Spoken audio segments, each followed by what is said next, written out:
बिस्मिल्लाहिर्रहमानिर्रहीम। अस्सलाम वालेकुम नाजरीन, आप इस वक्त देख रहे हैं अनोनिमस न्यूज़ फेसबुक और यूट्यूब चैनल। हम अपने चैनल पर आपको खुश आमदीद कहते हैं। एक साल पहले साजिश का इल्म हो गया।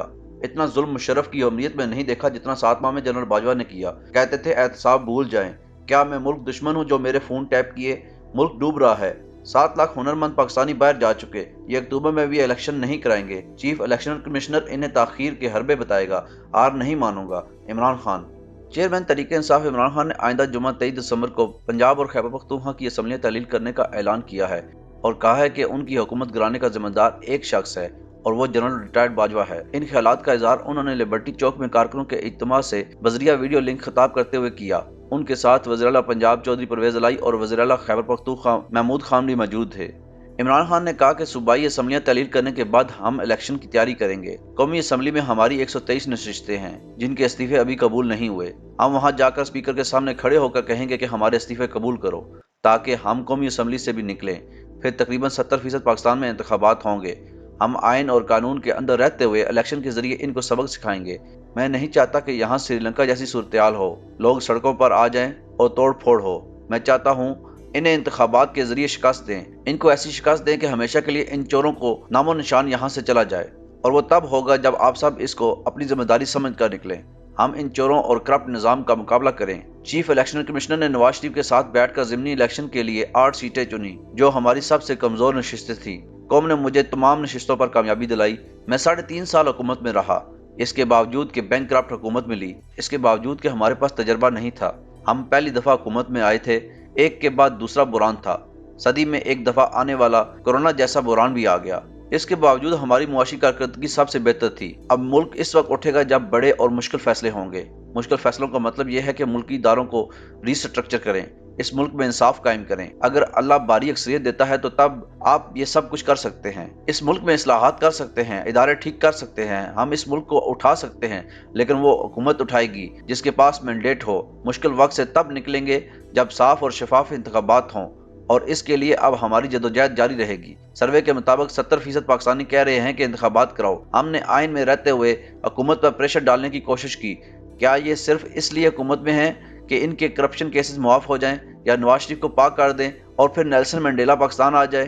चेयरमैन पीटीआई ने कहा कि मैं चाहता हूं कि आज कौम के सामने हम इस स्टेज पर कैसे पहुंचे। हमारी अपनी हुकूमतें हैं, लेकिन हम क्यों इस नतीजे पर पहुंचे? हम सबको खौफ है कि मुल्क डूब रहा है, इंडस्ट्री बंद हो रही है।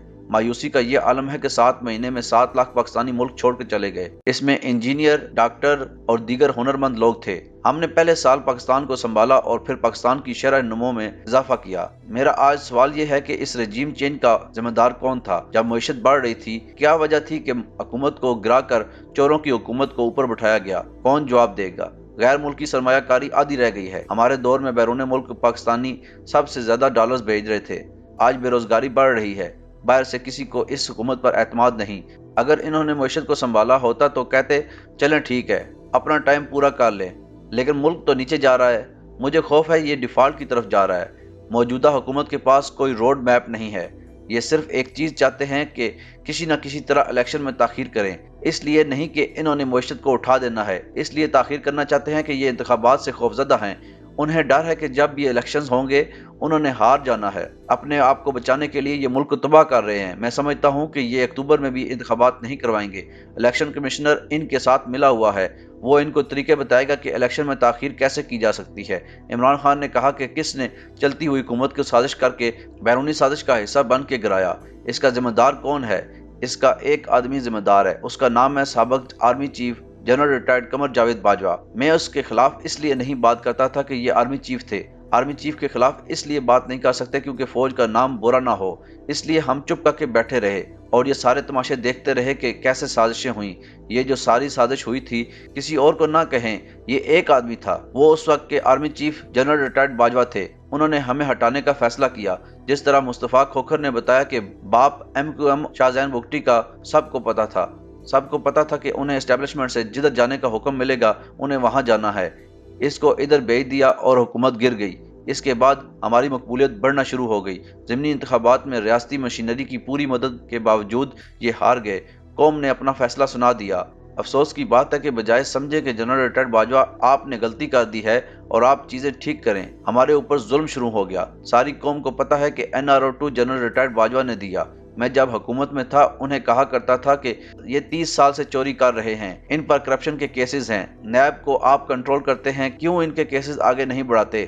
مگر سابق آرمی چیف کہتے رہے آپ ملک کی اقتصادیات کو ٹھیک کریں، احتساب کو بھول جائیں۔ شہباز شریف کے اوپر 16 ارب روپے کا FIA کا اوپن اینڈ شٹ کیس تھا، اسے بچایا گیا۔ ان کا صاحبزادہ سلیمان شہباز باہر بھاگ گیا تھا، اب واپس آیا ہے۔ حکومت نے نیب قوانین کی دفعہ 4 میں ترمیم کی، اس میں راجہ پرویز اشرف اور شاہد خاقان عباسی بچ جاتے ہیں۔ پھر سیکشن 5E میں ترمیم کی، اس میں مریم نواز ساری چوری سے پاک ہو کر نکل آئیں۔ چوروں کا یہ ٹولہ ملک کو بہت زیادہ تباہی کی طرف لے کر جا رہا ہے۔ 50 سالوں میں پہلی بار مہنگائی ملک کی بلند ترین سطح پر پہنچ گئی ہے۔ ساری تباہی کا ذمہ دار ایک شخص جنرل باجوہ ہے، جس کو میں نے اس لیے کچھ نہیں کہا کہ وہ آرمی کا سربراہ تھا اور اس کو برا بولنے سے ہماری فوج نقصان پہنچ سکتا تھا۔ میں نے اتنا ظلم جنرل مشرف کی آمریت میں نہیں دیکھا تھا جتنا 7 ماہ میں جنرل باجوہ نے کیا۔ سیاسی کارکنوں، صحافیوں، سوشل میڈیا ایکٹیوسٹ پر بے ایمانہ تشدد کیا گیا۔ کسی مہذب معاشرے میں کرپشن کرنے والے کو چھوٹ نہیں دی جاتی۔ میں کیا ملک کا دشمن ہوں جو میرے گھر اور فون کو ٹیپ کیا گیا، میری پرنسپل سیکرٹری سے گفتگو کو لیک کیا گیا؟